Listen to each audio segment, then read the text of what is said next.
Hello, you.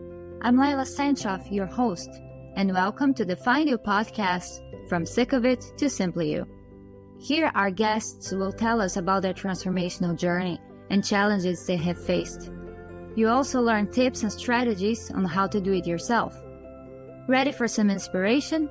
Let's start.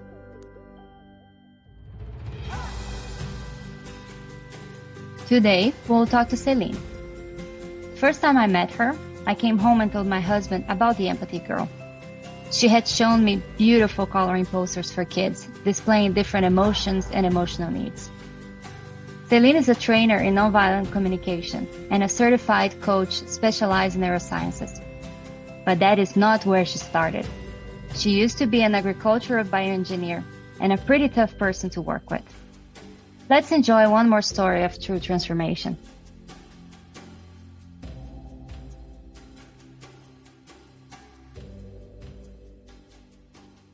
So Céline, it's very nice to have you here.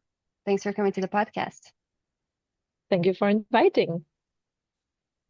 So I wanted to start by asking, you're a bioengineer. You have also specialization in neuroscience. You work with nonviolent communication. So how did that all get together? Good question. So there is a chronology. I have been studying bioengineering. It's a lot of science and it's a lot of rational thinking as well. I loved it, but at the same time, the work the actual work after the studies was partly fulfilling me, but the part I was the most interested was always the social part, the human part, being with people. And I started training myself with nonviolent communication.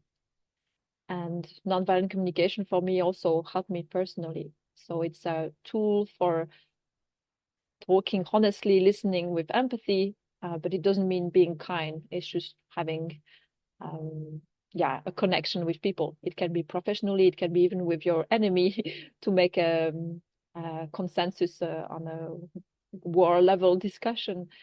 And it can be in school, in jail, in prison. Yeah, I found it really useful.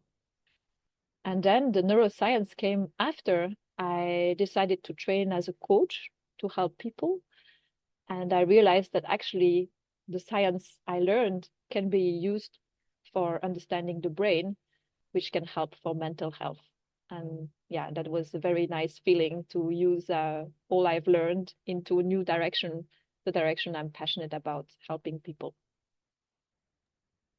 So I see you study two things that are very, very rational. Have you always been well connected to your emotions? No. If I remember my first year at university, I was called HCl. So it's the most acidic acid. I was very bitter, especially with my team, like people I would have to work with for school. And I was known to be, sharp, very exigent, asking a lot from people, having being tactless and giving painful feedback. And it's very far from who I am right now. So I was quite disconnected from my feelings. And I think a little bit caught into a pattern of I want to be perfect. And since I want that for me, I'm putting it on it on other people. They should be perfect too.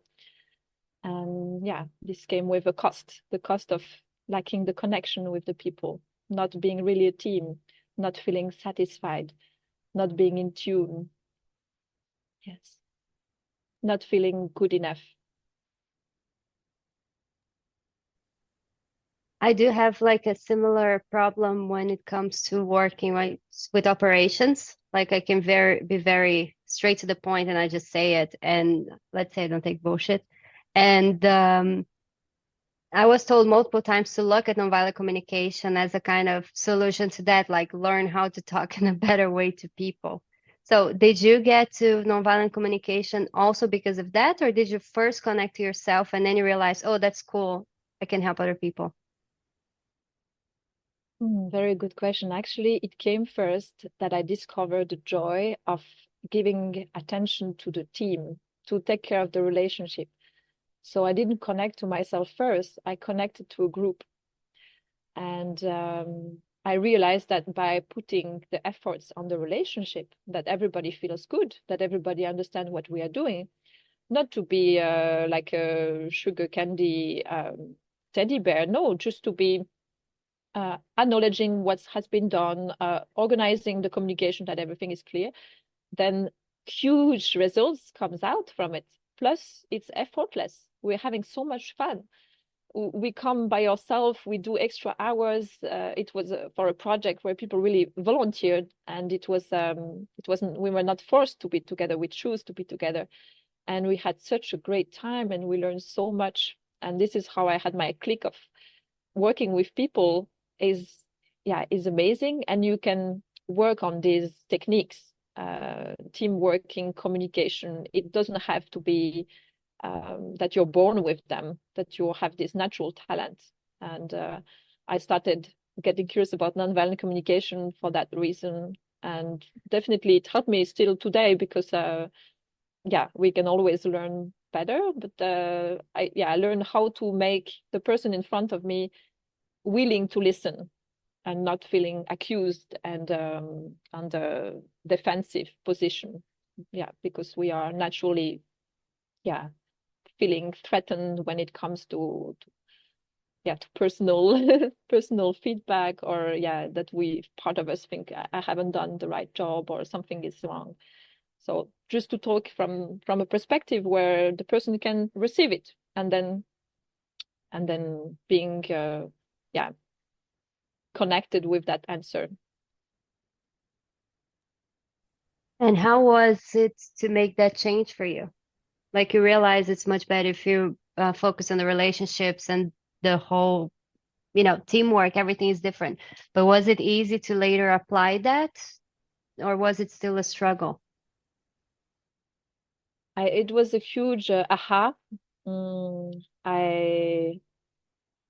I guess what made me go further into that way is to train myself in collective intelligence, to start understanding the us, what it means to work with people and to experience it. And the most amazing was to experience it with people working in different jobs, like being leaders in banks or on not especially on yoga based job, but really all kind of diversity of jobs. And then to see that they would use techniques which are about integrating the body in the work to connect with people, having activities where we move together, but also connecting the heart, having moments when you open up about your challenges. And it can be also your personal challenges, but also your challenges at work, how you feel before a meeting, how you manage your stress, and what are your hopes and dreams, and to talk about that on a heart level. And of course, to welcome the mind again, but to do it consciously with the knowledge of, how can we have all the voice? How can we make sure that the one who likes to speak a lot leave some space for those who are not naturally taking that space? What kind of structure would help us to have that sense of safety and then productivity? Yes, that's fascinating for me. So I train myself and then try to apply it in any sphere of my life, professional and personal. And did this project where you found out about how teamwork can be different, did it happen during this recovery period? Because you mentioned before in another conversation that you were working as project manager, agronomist, and at some point you're feeling very miserable, you just quit and you took a time to recover yourself and then find out what you wanted to do. So was it during that period that you found this? No, it was before. So gladly, I think for me, because then I had energy to train myself.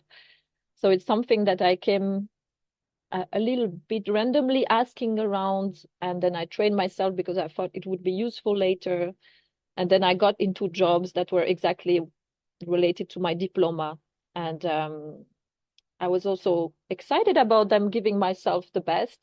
and trying out to bring bits of these elements in it. It was not always welcome, of course. And then I quitted the first job, got another job similar, and I quitted it too. And I had a very tough times. And I'm glad I had this passion already awake in me before. What happened during that year is that I met a trainer from Norway who was also really into nonviolent communication, and I invited him. He said he could give a class in Latvia, so I invited him to come. I organized to have participants from Latvia, from Estonia, and I started, having nonviolent communication hubs in like a little hub, a group of people interested in Latvia.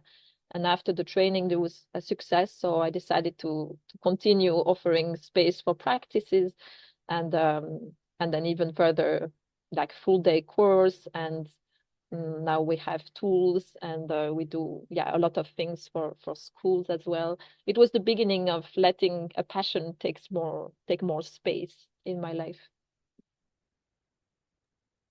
And what things helped you go through this tough part of your life and going through change and actually implementing the new ideas? Yes, it took a while, to be honest. So I had a full year of very low energy, although I was doing things, but they were not giving any harvest. There was a lot of moving around, but not really any results. And I was feeling very bad about myself. Mm, I was, what helped me tremendously is to have a little bit of structure. So, for example, volunteering in a school once per week. Then I had to, it seems silly, but get myself dressed as a way to get out of the house and look at myself in the mirror, and being ready to be with children, prepare the program. They were waiting for me. So this was this little moment of the week that would give me energy from the outside. And if there is a structure, I know what's my role.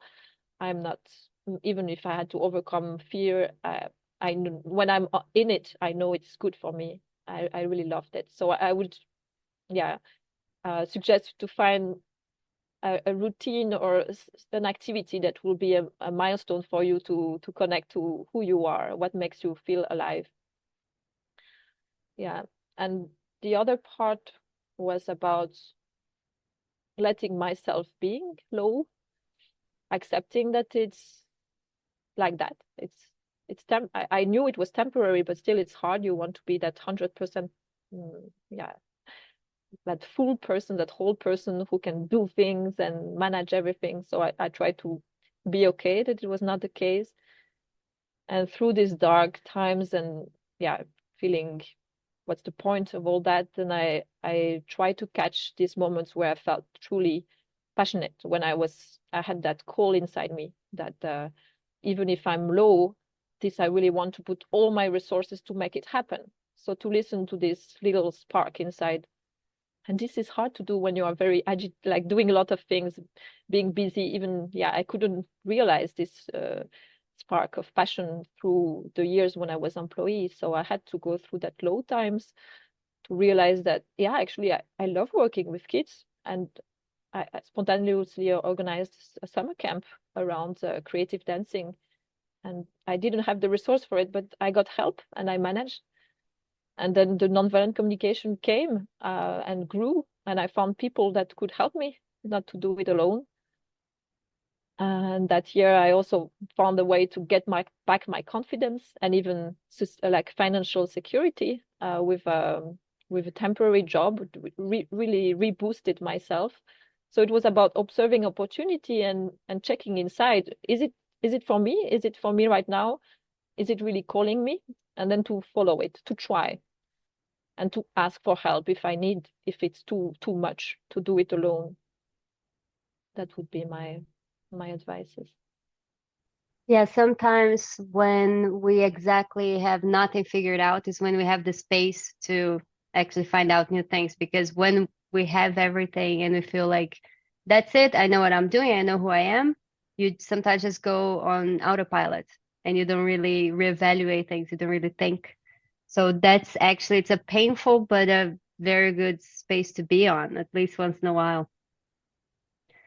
Um, so how would you, in your case, how did you recognize that the life you were having was not for you and that you needed to do something about it? Was there a specific moment, or at some point you just said, "Oh, I'm sad for too long. I have to do something about it"? I think the very obvious part was my body sending signals. So I had a problem on nose, on throat, on ears that doctors could not understand, and all these face things. There are, yes, obviously signals. And my weekends, I would lie down. Uh, I had no energy. I had to recover with doing nothing, and all after my work days, I just wanted to cry. And so there was emotion, but also body sensations. And yeah, at some point, I think I even forgot that I could quit. It was I really wanted to make a change in the company where I was, to find my place, to prove that I can, to yeah, to fight it. But slowly my body was collapsing. So I think the strongest thing is to listen to the body. And I wish actually that I left earlier, because there was also this sensation of being, yeah, not at my place for sure, but also being very weak in a sense that it's like being that fish out of the water. I used to tell that I was like a shrimp that was you know, lost on the kitchen floor and very powerless, that you feel you cannot go away, and you're not at all comfortable, and nothing makes sense. So I felt that stuckness, powerlessness. And now I tell myself all the time that I'm choosing where I am. I'm choosing that I am at this difficult point. We are going through waves, so difficult part, like tough times, they come back sometimes, and I'm trying to always remember that I'm choosing it, and that I have the choice to do something else. And yeah, so the body sensation, and then that feeling of being stuck, powerless, and really weak, and that already the job has taken some parts of me, and that I don't have any more this power of change. I suggest to get out before you are at this shrimp level, if you can. That's about being the shrimp. Yeah, it might be it was your perfectionism that made you want to stay there because you thought I have to nail this thing where I am. You know, I can just give up on it. But it's so important to realize that once I had like a similar situation when I was in that religious organization, that there was so much effort to fit in and so many, you know, advices I was receiving. And at some point I just realized it can't be that I just am wrong, because it was things on the essence of how I am. It was about the fact that I'm very independent, and it's not my fault I'm independent. I just grew up like that. Like, I don't know, it wasn't on purpose. And one day I just realized it can be that it's wrong to just be me. What's wrong is the place where I'm in. So you really have to reach that moment to say, yeah, I mean, I'm changing the place, but I can't just stop being. Because sometimes it might seem like an incomplete sentence when I say that you need a space just to be, but it's just be, you know, be yourself, not even be doing anything. Just being sometimes can be so difficult depending on where you are. So, so I'm glad, yeah, you managed to get out of there and build a new life for yourself and, you know, find a passion. And it's something that really affects so many people and helps so many people. Is there anything else you'd like to add, you know, advise the listeners or some other thing we didn't mention? Yes, I love what you said about a space to be. And for me, it's non-negotiable to check with your ethic. For me, the workplace was also very far from my ethic, and I thought that I could compromise, but then it started being, yeah, too much. So who you are with your personality, with your ethic, with your needs, they are not too much. So You just have to find the right place to bloom. And of course, we are evolving and growing, and maybe the perfect job doesn't exist. But I really believe that if you feel really bad in one place and you see around you everybody's doing great or kind of okay, it doesn't mean you need to fit in. You need to adapt. You need to swallow, because this creates diseases in your body. So just to listen to who you are, and we need this strong believer or strong ethics to change the world. So it's a good sign to be different, to be you, and to find your own way to impact the world. So that would be my word. Listen to your ethics. They are there to guide. That's very true. And yeah, so thank you very much. If anyone wants to know more about nonviolent communication, Céline has some very good courses and some beautiful coloring posters. So yeah, you can check all her links on the description. And Céline, thank you very much for coming. We've met for many times, and you always stayed, in my conscious and subconscious, like, we needed to have a longer conversation. So there you go, we had it. And yeah, I hope for you all the best. Thank you for having me, and I send you the same wishes. And also to the listener, I'm glad if this story resonates, and I'm open to listen to your stories too. You just listened to the Find You podcast, from Sick of It to Simply You. It was wonderful to have you here. Stay tuned for the next episodes.